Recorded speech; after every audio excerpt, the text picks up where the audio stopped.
la rupture amoureuse. C'est une chose qui est assez douloureuse, assez sensible à parler et à se divulguer. On est tous confrontés à une rupture amoureuse ou on va tous être confrontés à une rupture amoureuse. Ça, c'est inévitable. Il faut d'abord ne pas confondre la durée de la relation et l'intensité, voire la qualité de la relation. Ça se peut, tu vas avoir eu une relation de 1 an, 2 ans, 3 ans avec une personne qui au final, la relation est assez platonique. Tu peux avoir une autre relation de 4 mois par exemple, où là, tu auras plus appris en 4 mois d'une relation de 4 mois que d'une relation de 1 an, 2 ans, 3 ans, etc. Et aussi, on n'est pas tous pareils, on ne réagit pas tous de la même manière.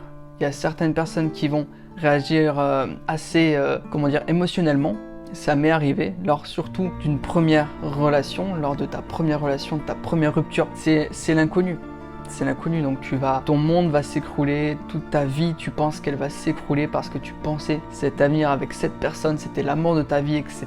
Les relations aussi sont différentes. Ta relation actuelle n'est pas pareille, elle est unique et elle est très différente de la relation que tu avais, par exemple, il y a 2-3 ans, ou d'une autre relation passée, de ta première relation, etc. Donc il faut vraiment que tu comprennes que toutes les relations ne sont pas toutes les mêmes, d'accord? Et tout le monde ne réagit pas pareil. Tu as 3 types de ruptures. Tu as une rupture qui se décide toi-même, une rupture qui s'est décidée par l'autre personne et une rupture qui s'est décidée d'un commun accord, on va dire. Le plus souvent, c'est une personne qui met fin à une relation. Toi, si par exemple, ton ou ta partenaire met fin à la relation, tu vas être dans l'incompréhension totale. Tu vas être dans un flou total, ça va te faire très très mal et sur le moment, tu crois avoir perdu tout.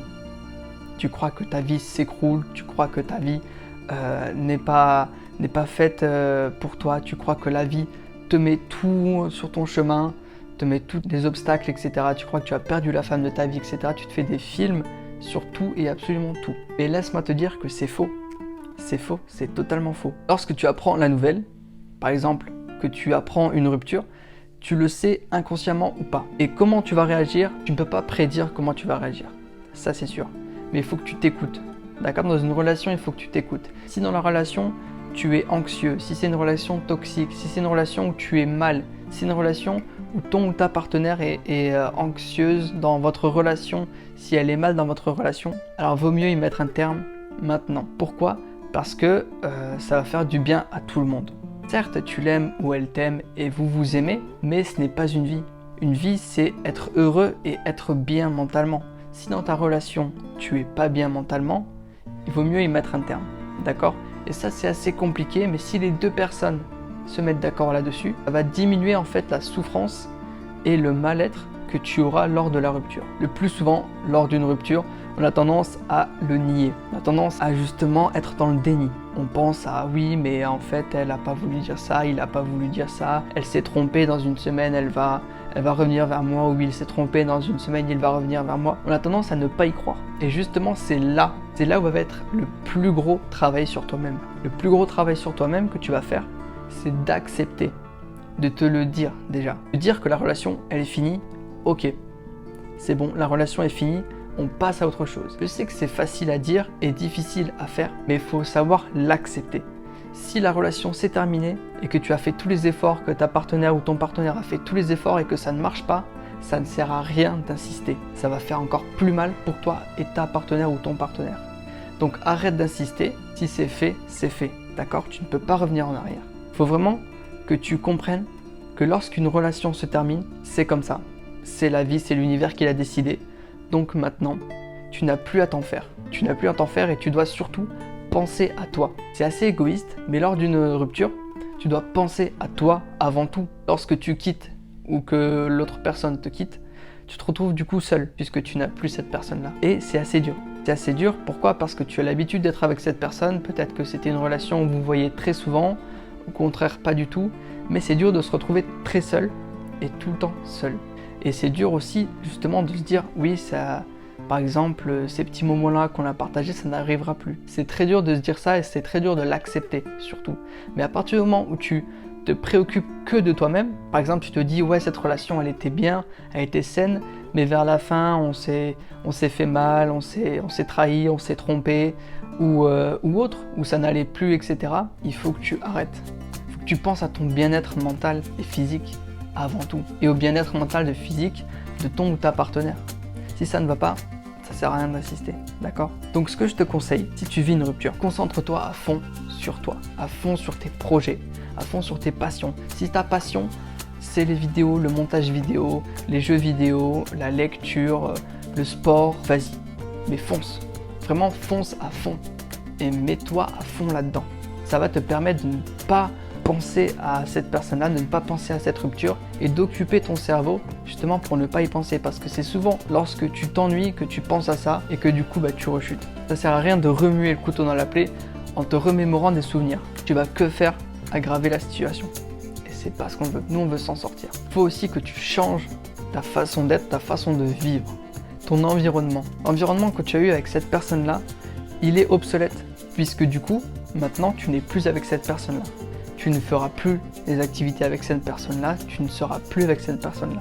Donc il faut que tu te mettes en tête que c'est fini, que tu ne reverras peut-être plus cette personne, que tu ne reverras plus ce que tu faisais avant avec cette personne. Le plus dur vraiment, c'est d'accepter la rupture. Et c'est ça en fait.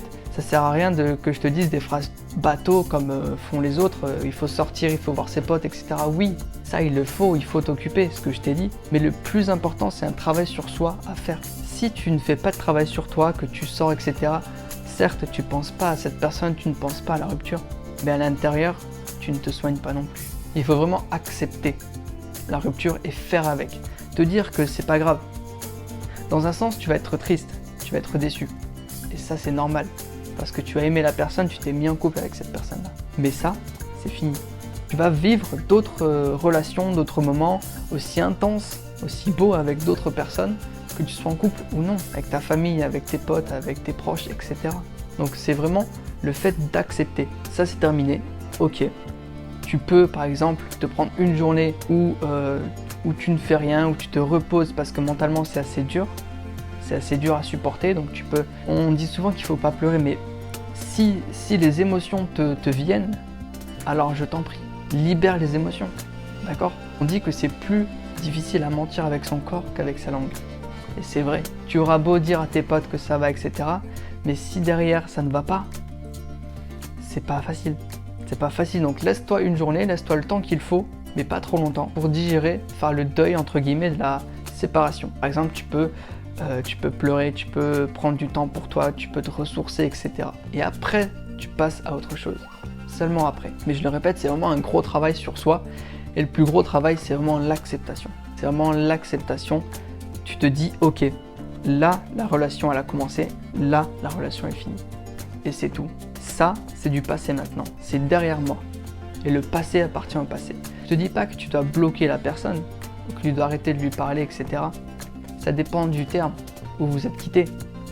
Mais simplement, cette personne-là, tu lui parles un peu moins, tu fais moins de choses et tu prends conscience que ça n'arrivera plus. Un petit tips, je vais t'en donner deux du coup, c'est moi lorsque je vais mal, je me mets mes écouteurs, je vais dans ma playlist Spotify et je sélectionne une musique qui m'ambiance de fou.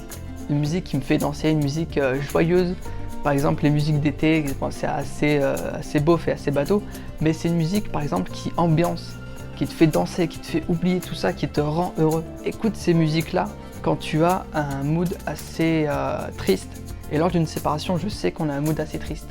Donc écoute ces musiques-là et en même temps, petit tips numéro 2, force-toi à sourire. Par exemple, si tu pleures et que tu te sens mal, t'es comme ça et tout, force-toi à sourire. Comme ça. Et souris comme ça pendant peut-être 10, 20, 30 secondes. Ok, tu vas passer pour un débile comme ça si quelqu'un te regarde. Mais le fait de sourire va te rendre heureux instinctivement parce que le cerveau, lui, ne distingue pas le faux d'un vrai sourire. Et lorsque tu souris, ça active les muscles. Lorsque ces muscles-là sont activés, pour le cerveau, tu es heureux, que ce soit un faux ou un vrai sourire. Alors mets-toi de la bonne musique, fais ton plus beau sourire pendant 30 secondes et surtout, ne t'inquiète pas, ça va aller. D'accord? Ne t'inquiète pas, fais-toi plaisir. Vraiment, les jours qui suivent, fais-toi plaisir. Ok? Pas tout le temps non plus. Faut pas que ça dure 6 mois. Je sais qu'il y a certaines séparations où c'est un peu plus dur que les autres. Ça, je l'entends. Notamment la première. Je ferai une vidéo là-dessus pour surmonter la première séparation et dans globalement la première relation. Mais il faut vraiment que cette phase de transition entre le couple la séparation et être seul, donc du coup aller mieux, il faut vraiment qu'il y ait un court temps et que tu fasses tout ton maximum pour oublier cette phase-là. Je te dis pas que tu dois oublier l'autre personne, que tu dois oublier les moments qui sont assez, globalement qui sont beaux, mais oublier le mal que tu as eu, le mal-être que tu as ressenti. D'accord? Pose-toi, prends bien conscience que c'était la dernière fois, etc., etc. Mais dans le bon sens du terme, il faut que tu acceptes. Vraiment, je le répéterai 3 fois, mais l'acceptation, c'est vraiment la clé. L'acceptation est surtout d'avoir des passions, de faire autre chose à côté. Par exemple, le sport. Je sais que le sport, ça aide énormément. Moi-même, lors de ma première rupture, je me suis mis au sport. Ça aide beaucoup à évacuer et puis ça te fait grandir. Ça te fait grandir également. Je vais essayer de faire une vidéo par semaine. Ce n'est pas dit puisqu'il faut que je me forme, etc. sur le logiciel de montage. Mais je reviens en force et tiens-toi prêt. C'était Florent Var West, à la semaine prochaine ou à dans 2 semaines.